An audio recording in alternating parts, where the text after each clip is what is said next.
Hola Polímata, ¿qué tal estás? Hoy han pasado 2 años desde el atentado del 7 de octubre de Hamas y hoy quiero hacer un análisis lo más crítico posible de si realmente existe un genocidio en Gaza. La mayoría de las personas de la izquierda española dicen que sí y muchos de la derecha creen que se está distorsionando el término. ¿Quién está diciendo la verdad? Paralelamente a la guerra entre Israel y Palestina, se está desarrollando una guerra ideológica en todo el mundo. No estoy seguro del impacto, pero intuyo que esta guerra es muy relevante de cara a la guerra real. La influencia de la guerra ideológica es un fenómeno muy interesante y ubicuo, que me gustaría analizar de forma crítica. En este capítulo voy a responder a 3 preguntas. La primera es ¿qué importancia tiene el uso de las palabras en la guerra ideológica? La segunda es cómo se usan los términos como guerra, genocidio o masacre para crear marcos mentales en la población.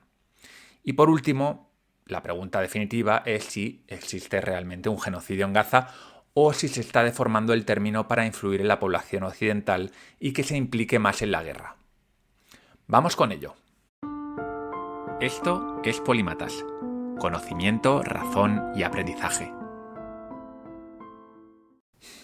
Antes de empezar, y como ya hice en los capítulos sobre el patriarcado, creo que lo más honesto es contarte las creencias que tenía antes de la investigación.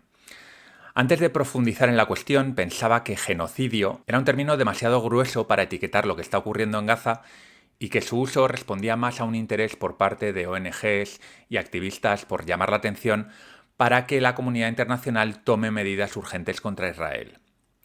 ¿Por qué pensaba esto? En primer lugar, porque por lo poco que sabía del conflicto, sentía que no podía compararse con los genocidios que me vienen a la cabeza cuando pienso en el término. Estoy hablando del Holocausto, de Ruanda, de Camboya. En estos 3 eventos había una clara intención de exterminar a un grupo étnico o a una clase social, como es en el caso de Camboya, algo que no percibía entre los israelitas. En segundo lugar, porque hay un claro interés por parte de ciertos activistas, ONGs y grupos políticos por reforzar una causa que siempre ha formado parte de su identidad, es decir, la causa palestina. Obviamente no se me escapa que por el otro lado ocurre lo mismo. Hay ciertos grupos pro-occidente, liberales, conservadores, que siempre han apoyado a Israel y lo que representa, es decir, la civilización, los valores occidentales. Además, en un entorno que es hostil a dichos valores, como es Oriente Medio. Dicho esto, ahora que ya sabes de qué pie cojeo, tengo las cartas encima de la mesa, así que ten un ojo siempre puesto en mis sesgos. Empecemos a responder la primera pregunta, la más necesaria, que es ¿qué es un genocidio? Raphael Lemkin acuñó genocidio durante la Segunda Guerra Mundial para describir la política nazi de destrucción de pueblos, en especial la de los judíos, y lo publicó en Axis Rule in Occupied Europe. Después del Holocausto, las Naciones Unidas reconocieron genocidio como un delito específico.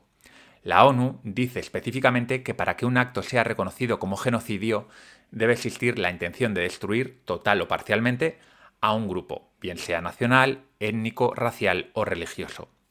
Cuando hablan de destruir, se refieren no solo a matar, sino también a provocar daños graves, físicos o mentales, también a alterar las formas de vida en forma de hambrunas o similares, y también, por supuesto, impedir nacimientos y trasladar niños a la fuerza.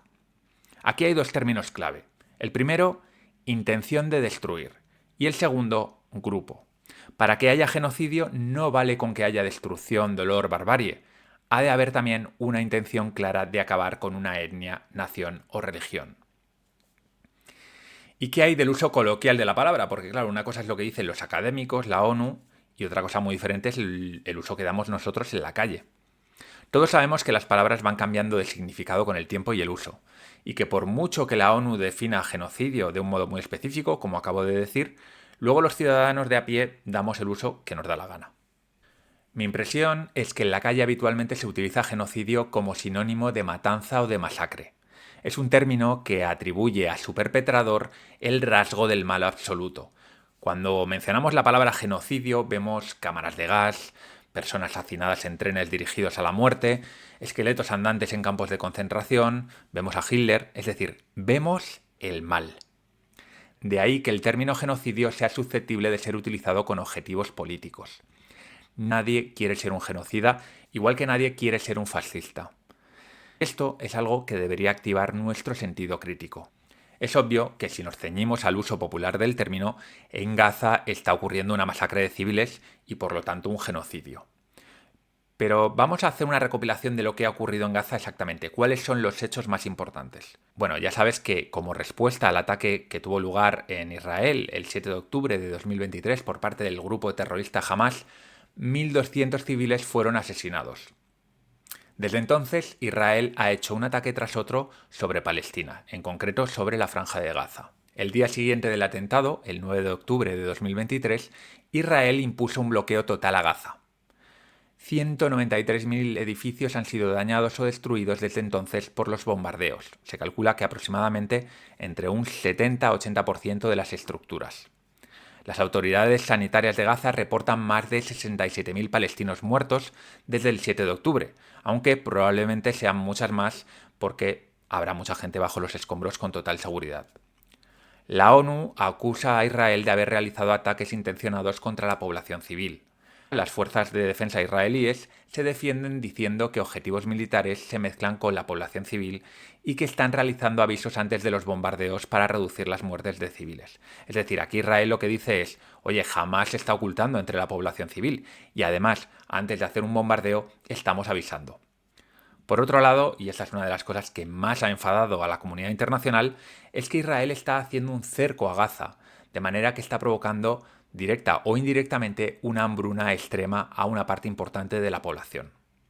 Por último, y no menos importante, el 90% de la población de Gaza ha sido desplazada varias veces.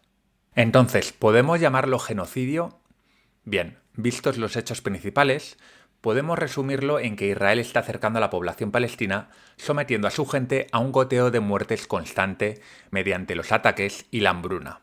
Todo ello, por supuesto, sin recibir prácticamente ninguna baja. Se calcula que aproximadamente unos 500 soldados israelíes han muerto en combate.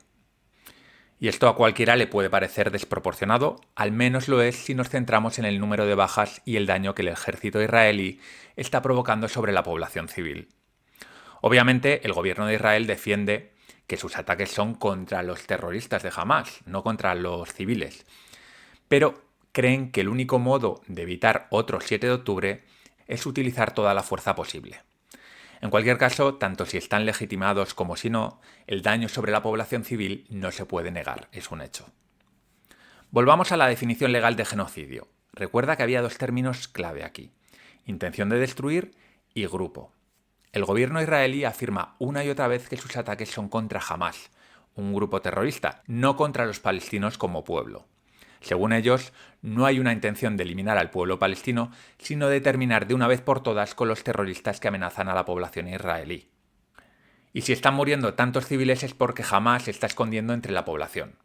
Las fuerzas de defensa de Israel explican en su página web que aplican múltiples medidas para reducir las víctimas civiles. Utilizan llamadas, SMS, panfletos, avisos, etc. Bien, ¿es esto cierto? Aquí es importante reseñar que hay indicios de que el gobierno israelí podría querer acabar con los palestinos y no solo con Hamas. Por esta razón, la Corte Internacional de Justicia, la CIJ, ha impuesto medidas cautelares por riesgo plausible de genocidio. Asimismo, la ONU concluyó en septiembre de este año que hay motivos razonables para afirmar que está ocurriendo un genocidio en Gaza. Esto no es una sentencia judicial, pero viniendo de un órgano como la ONU, al menos hay que tomarlo en serio. ¿Cuáles son estos motivos razonables que alega la ONU? La Comisión de Investigación de la ONU concluye que Israel ha cometido 4 actos propios del genocidio. El primero, matar civiles palestinos. El segundo, causarles graves daños físicos y psicológicos. El tercero, crear unas condiciones de vida que hacen imposible su supervivencia. Estamos hablando de los bloqueos, el hambre, la destrucción de hospitales, etc. Y por último, impedir nacimientos al colapsar la atención médica. Es decir, como no hay hospitales, como no hay sitios de maternidad, teóricamente pues se están impidiendo los nacimientos dentro de la Franja de Gaza.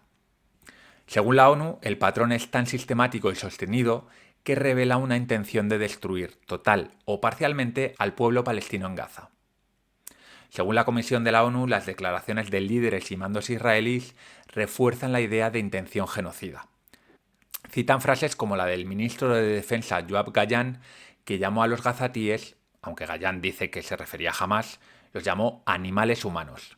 y anunció que iba a hacer un asedio completo sin agua ni comida.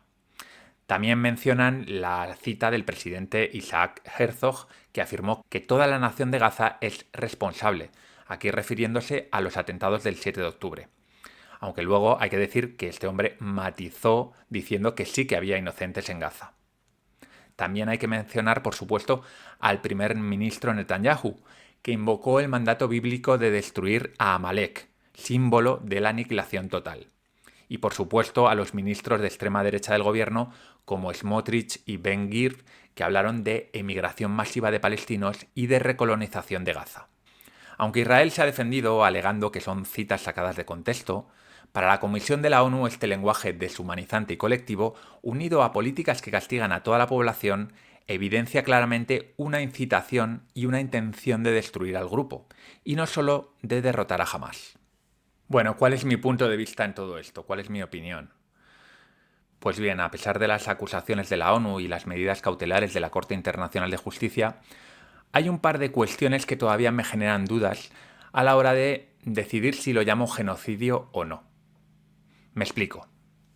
Cuando pienso en otros genocidios como el Holocausto, Ruanda o Srebrenica, había clara intención por parte de un grupo para terminar con el otro grupo, para aniquilarlo. Era un odio visceral por toda aquella persona que pertenecía a dicho grupo. Sin embargo, en Israel hoy conviven 2 millones de palestinos con relativa normalidad. Cuando Hitler comenzó su limpieza, empezó por los judíos alemanes, es decir, los que tenía más a mano. Ser alemanes no les salvó. Lo mismo podemos decir con el genocidio de Ruanda. En solo 100 días, alrededor de 800.000 personas fueron asesinadas a machetazos por extremistas del grupo étnico Hutu. La matanza fue un intento de exterminio de la población minoritaria de los Tutsi, y se calcula que aproximadamente 7 de cada 10 Tutsis fueron asesinados. No se hacían excepciones, querían matarlos a todos por el simple hecho de ser Tutsis. El único caso de genocidio con condena en firme de la Corte Internacional de Justicia fue a raíz de la matanza de Srebrenica, en julio de 1995. Srebrenica cayó en manos del ejército serbo-bosnio. Miles de musulmanes se habían refugiado allí confiando en los cascos azules. Pero en pocos días las tropas del general Ratko Mladic separaron a los hombres y adolescentes de las mujeres y los niños. Entre 7.000 y 8.000 de ellos fueron ejecutados sistemáticamente y enterrados en fosas comunes. Los juicios posteriores demostraron que no fue un exceso de guerra, sino un plan calculado para borrar al grupo musulmán bosnio de esa región. Por eso, en 2007, la Corte Internacional de Justicia confirmó que lo ocurrido en Srebrenica fue un genocidio, el único reconocido judicialmente en Europa desde la Segunda Guerra Mundial. Lo que pienso que está ocurriendo en Gaza, y puedo estar equivocado por supuesto, es una estrategia de guerra contra Hamás extremadamente agresiva, donde las bajas de civiles no importan demasiado siempre que se termine, de una vez por todas, con el grupo terrorista. Todo apunta a que el gobierno israelí está cometiendo crímenes de guerra, y yo espero que sean juzgados por ello, pero no estoy tan seguro de que sea un genocidio. Y te preguntarás, ¿cuál es el problema de llamarlo genocidio? Bueno, en primer lugar, las implicaciones legales. No es lo mismo cometer crímenes de guerra, como provocar desplazamientos masivos de población civil, que tener la intención clara y manifiesta de exterminar a todo un pueblo. Segundo, es un acto de mayor gravedad, porque si Israel es realmente un estado genocida, no va a parar hasta haber matado a todos los palestinos. Es decir, incluso si consigue sus objetivos militares, seguirá matándolos, tal y como hizo Hitler con los judíos, aunque no representaban una amenaza real. En segundo lugar, creo que en temas como estos el uso apropiado de los términos es importante. Si estiramos el significado de genocidio, el término va a ir perdiendo su sentido poco a poco. Esto ha pasado ya con términos como violencia o enfermedad mental, ya que si todo el mundo está enfermo, ¿qué hay de los que tienen una depresión profunda?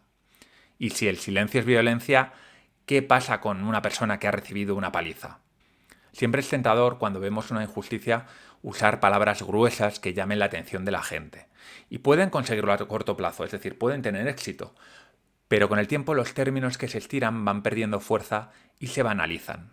Por lo tanto, aunque yo estoy en total desacuerdo con la reacción desproporcionada de Israel, aunque creo que están cometiendo crímenes de guerra, no estoy tan seguro de que estén cometiendo un genocidio, al menos no a 9 de octubre de 2025. Bueno, y hasta aquí el capítulo de hoy. Si no estás de acuerdo conmigo, me puedes escribir en los comentarios. Por favor, con respeto, que yo sé que esto es un tema delicado. Yo he intentado tomármelo con mucha seriedad, investigarlo profundamente, pero obviamente puede haber argumentos que no haya tenido en cuenta, hechos que no he tenido en cuenta. En definitiva, estoy aquí para intentar aplicar el pensamiento crítico y eso es lo que he hecho en este capítulo. Y si te interesa el pensamiento crítico, que sepas que ya hay una lista de espera para la segunda edición del curso avanzado de pensamiento crítico que lanzaré el año que viene. En la descripción de este capítulo tienes un enlace para ver en detalle en qué consiste el curso y para hacer una pre-reserva si estás interesado. Y también ya sabes que tengo otro proyecto, la comunidad privada de la Biblioteca Polímata, donde leemos los 50 libros más importantes para comprender el mundo. Por cierto, próximamente vamos a leer un libro muy interesante que nos ayudará a comprender muy bien qué está pasando en España y en otros países con la política. Sin más, te dejo, soy Iván Muñoz de Bustillo y esto ha sido un capítulo más de Polímatas. Hasta pronto.